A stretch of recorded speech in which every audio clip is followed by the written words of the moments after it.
Proclamaram anjos mil o primeiro Natal a uns pobres pastores ao pé de Belém, que nos campos os rebanhos guardavam do mal, numa noite tão fria e escura também.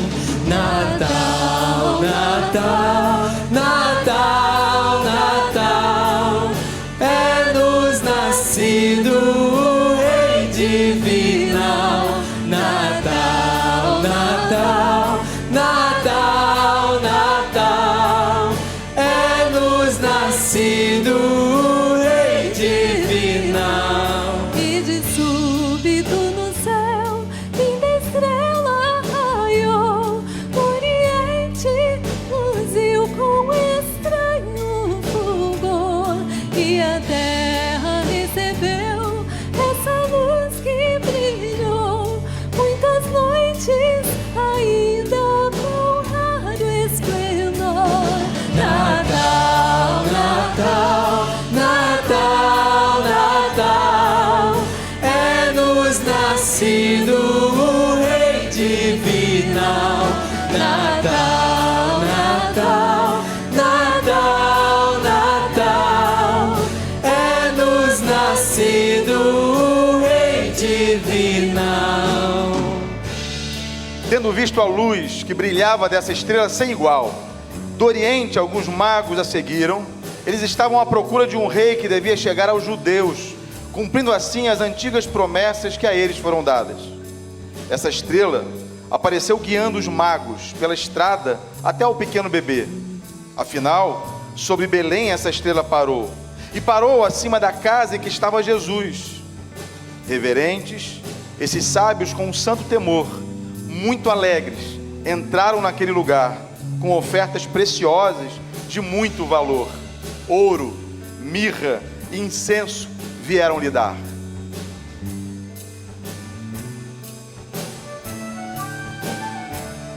E com eles vamos nós, com sincero fervor, dar louvores ao nosso divino Senhor, que deixando os altos céus, esse mundo chegou, e morrendo na cruz, nossas almas salvou.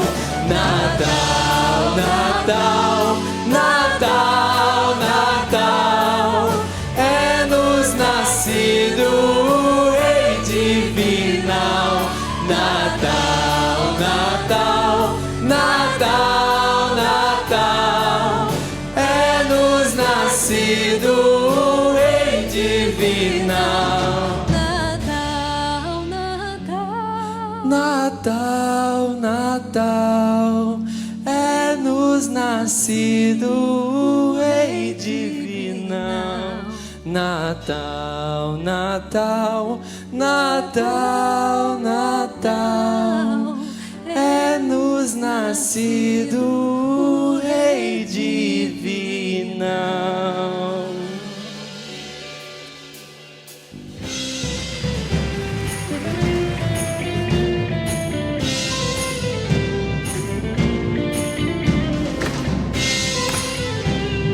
Vamos adorar ao Senhor com grande alegria. Jesus Cristo, nosso Salvador, chegou. Vamos lá? Cantai que o Salvador chegou, acolha a terra o Rei, ó vós nações, a Ele só, contentes vos rendei, contentes vos rendei, ó sim, e contentes vos rendei.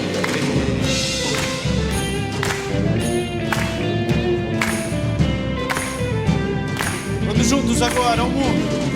Ao mundo as novas proclamai, que já raiou a luz, ó terra e mar e céus cantar, nasceu o Rei Jesus, nasceu o Rei Jesus, nasceu o Rei Jesus. Cristo Jesus nasceu, Ele é a nossa alegria. Vamos adorar, porque Ele venceu a morte. Todos juntos então.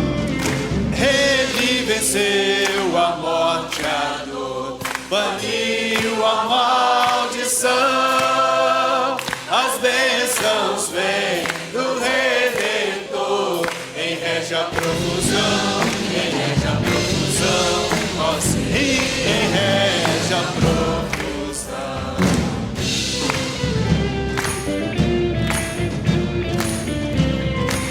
Agora nós vamos cantar um pouquinho mais forte a última estrofe, tá bom? Com subida de tom, adorando a Cristo Jesus que governa com amor. Adore. Todos juntos então. Cristo governa com amor, os povos provarão que é justo e bom o Salvador, e lhe obedecerão, sim, todos lhe obedecerão.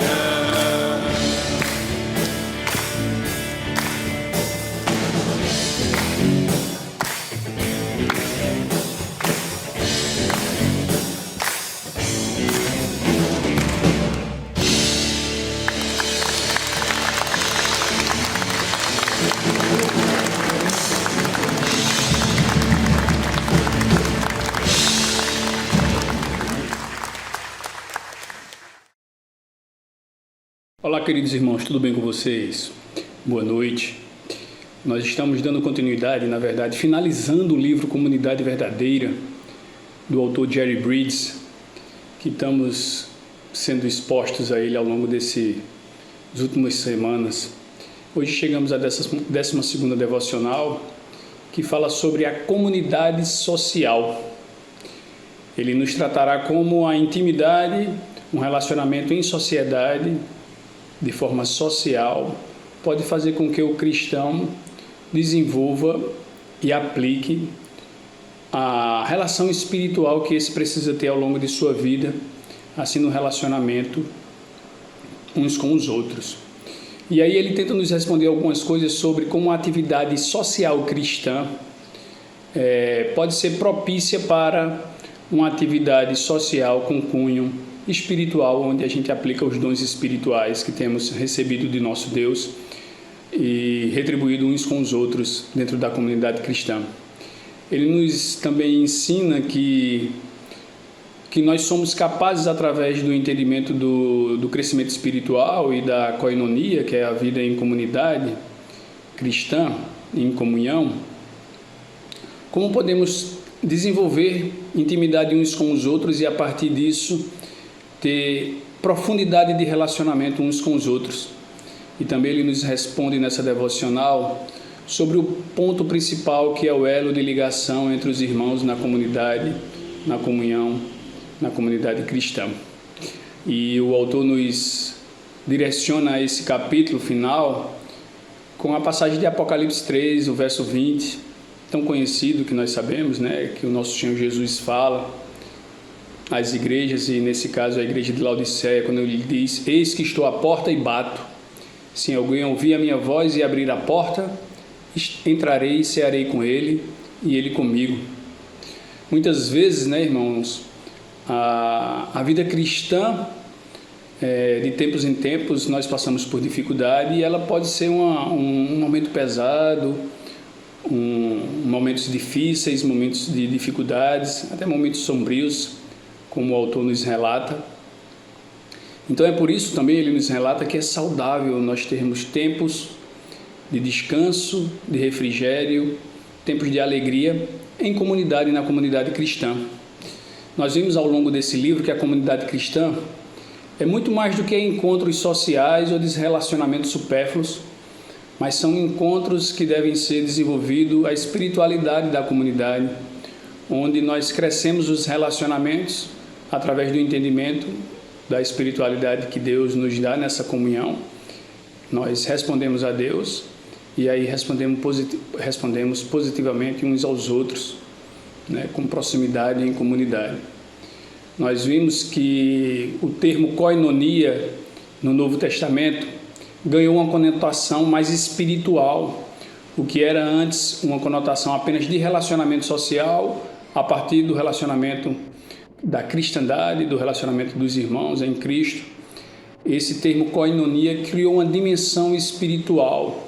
Então, o que era tão somente uma dimensão social, a partir do cristianismo, cria uma dimensão espiritual e aí o cristão pode aplicar em seus relacionamentos sociais dentro da comunidade cristã o exercício da espiritualidade.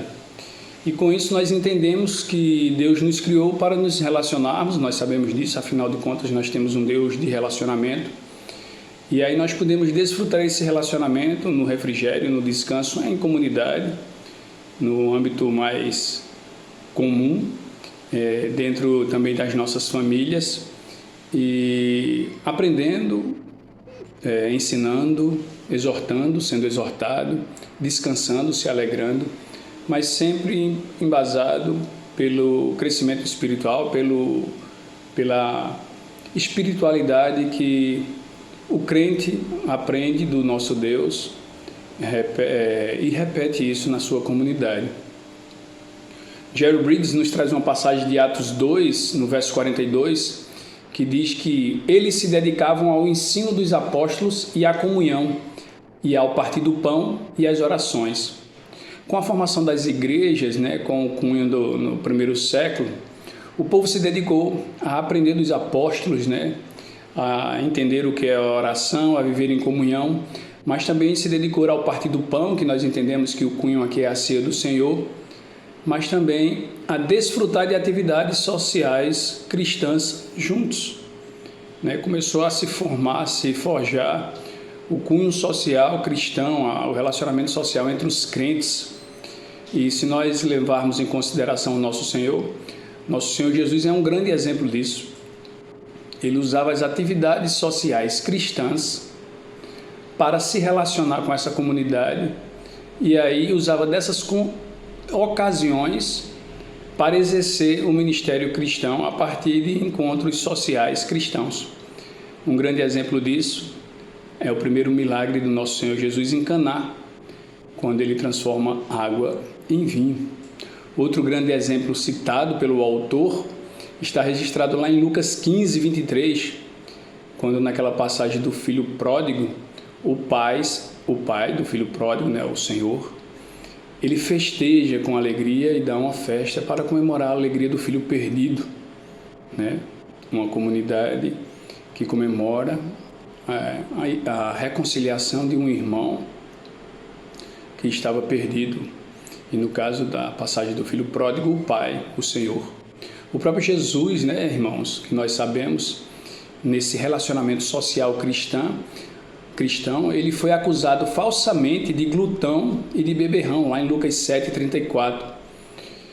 Nós sabemos que nosso Senhor não pecou, não peca, mas isso demonstra, o que o autor quer nos mostrar, é que existia um relacionamento de cunho social, ao qual o nosso Senhor se relacionava com os irmãos da comunidade, e a partir desse ponto ele exercia, o que só ele poderia defender ele mesmo, porque ele é Deus, e ele exercia o ministério dele, o ministério desse. Então, como toda vida cristã, as atividades sociais no cunho cristão faz parte das nossas vidas. E esta também, apesar de serem momentos de descanso, de refrigério, também deve ter um cunho para a glória de Deus. Como nós aprendemos e sabemos lá em 1 Coríntios 10:31, portanto, quer vocês comam, bebam ou façam qualquer outra coisa, façam tudo para a glória de Deus. Sabendo disso, irmãos, todas as nossas atividades sociais, de relacionamento com uns com os outros, até em momentos de descanso, deveria ter uma conotação correta, mesmo que não seja apenas para exortar, para aplicar ou para estudos, mesmo que no momento de descanso, nós deveríamos usar a conotação correta, como o Novo Testamento nos ensina, de exercer a espiritualidade que temos aprendido. Pois muitas das atividades sociais cristãs são também apropriadas para nós exercermos a espiritualidade que temos aprendido ao longo da vida. O nosso Senhor Jesus, como mais um exemplo dele, ele sempre se utilizou de suas situações sociais para evangelizar, para exercer, para ministrar, para proclamar o reino que ele estava trazendo. Ele curou, ele ensinou os seus princípios. Então, possamos também seguir o nosso mestre e exercer isso. Por que então nós não devemos fazer? Por que então não fazer isso? Se o nosso Senhor usou de eventos sociais cristãos para exercer os dons espirituais que ele mesmo estabeleceu, porque nós não podemos fazer isso com os dons espirituais que Ele tem nos dado. Isso em uma forma de comunhão em comunidade. Devemos, então, utilizar das nossas atividades sociais cristãs para organizar, ordenar e aplicar a dimensão espiritual que o Senhor tem desenvolvido em nossas vidas. Pois as duas não se separam. A dimensão social e a dimensão espiritual devem ser complementares. Uma é uma oportunidade para a outra ser apresentada. É claro, irmãos, que essa associação da dimensão social e espiritual deve ser cuidadosamente praticada para que seu objetivo não seja perdido. Como bem temos aprendido ao longo desse livro, tudo deve ser para a glória de Deus. Então, todo momento que devemos exercer a nossa espiritualidade deve ser para a glória de Deus. Então, devemos entender os momentos para que esses momentos não se percam, mas também que esses momentos não sejam inconvenientes. Uma exortação fora de tempo, uma repreensão fora de oportunidade. Trata-se de uma questão de proximidade, o autor nos mostra isso. A proximidade e intimidade entre os irmãos faz com que a dimensão espiritual seja aplicada de forma correta. O autor nos mostra 3 âmbitos de intimidade que os irmãos deveriam desenvolver ou que deveriam compreender para exercer a dimensão espiritual. A primeira trata-se daqueles irmãos que nós temos mais próximos de nós, aqueles irmãos que são mais íntimos, ou como o autor nos diz, que são amigos do peito, a qual a gente já tem uma intimidade de relacionamento, onde nós podemos exercer de forma mais direta a dimensão espiritual. O segundo meio é aquela comunhão que nós temos em um grupo menor, ou que nós exercemos em um grupo menor. Por exemplo, no nosso caso, o grupo de vida, onde nós temos mais uma intimidade como grupo menor, onde também podemos exercer o nosso crescimento espiritual e a nossa dimensão espiritual de forma intencional. E o terceiro é o que ele está tratando neste capítulo, que é a atividade em grupo social maior, onde a espiritualidade deve ser colocada de forma cuidadosa, para que seja depois levada à dimensão de um grupo mais íntimo, para depois ser levado a uma intimidade de amigo do peito, como cita o autor. Então, a dimensão social da koinonia em uma comunidade é uma porta de entrada, deve ser vista como uma porta de entrada para as outras 2 dimensões, de um grupo menor e para uma intimidade pessoal com o irmão, a qual possa desenvolver um caminhar juntos. E como desenvolver uma intimidade com o irmão sem ter primeiro conhecido ele em um grupo social cristão, ou depois trazê-lo ou se envolver em um grupo mais íntimo? Essa é a ideia. Essa é a ideia que o autor tem tratado de um nível de intimidade espiritual dos irmãos. Começa em uma comunidade maior, se aprofunda em um grupo menor e depois se conduz em uma intimidade mais próxima entre irmãos e assim uns aos outros. Toda atividade, como nós sabemos, deve ser para a glória de Deus. E se isso é importante para Deus, também deve ser importante para nós. Então devemos ter o entendimento que a dimensão social é uma porta de entrada para uma intimidade mais breve, mais concisa, mais direcionada e mais duradoura, onde os irmãos podem conduzir uns aos outros e assim exercer essa espiritualidade que temos aprendido. No verso inicial desse capítulo, que é Apocalipse 3:20, Jesus disse que se alguém o ouvisse, ele cearia com ele, demonstrando que na cultura local, a loucura da época, esse compartilhar e essa comunhão seria um relacionamento mais próximo, mais íntimo.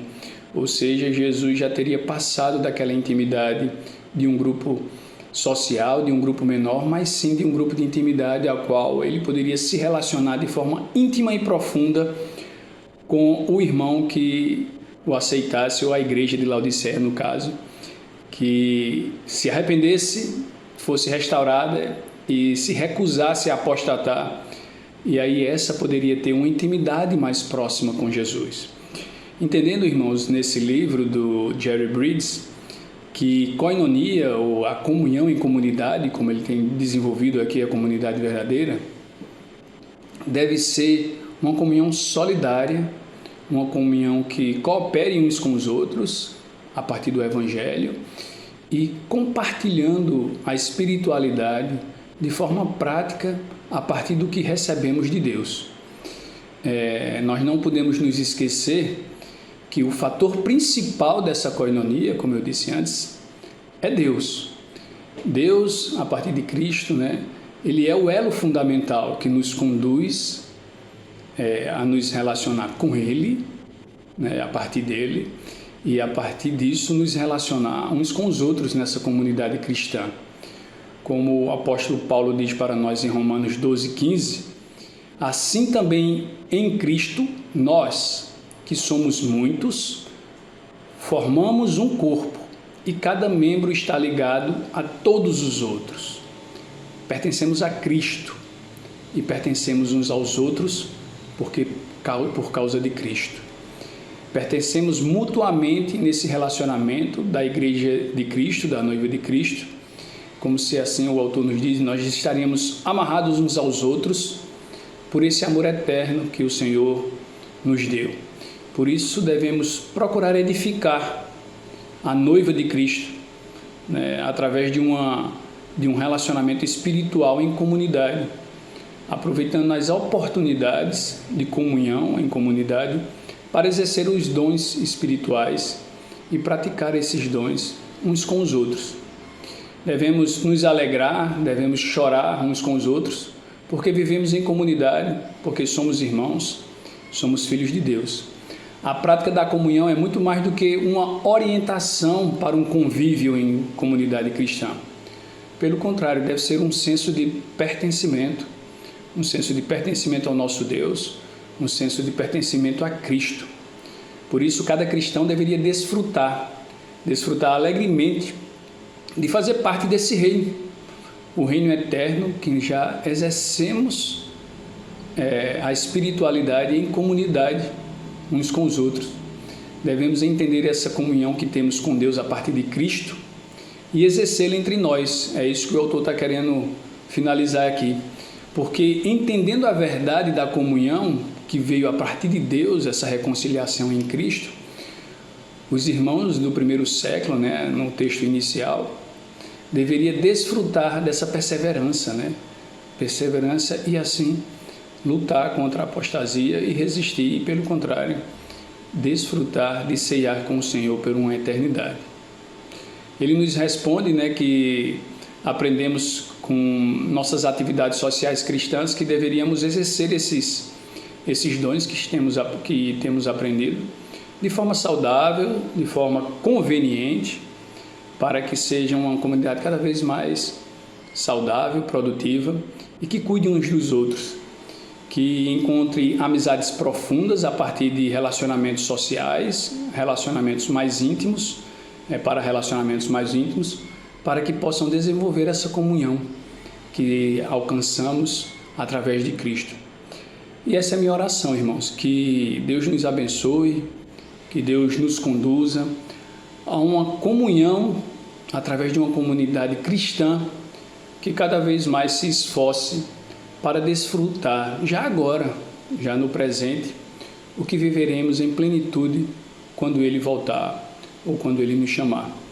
Que seja uma comunidade que desfrute a espiritualidade que recebeu do seu Deus, do nosso Deus, para exercerem uns com os outros. Que Deus nos abençoe, que Deus nos conduza e que Deus nos guarde. Até a próxima, queridos.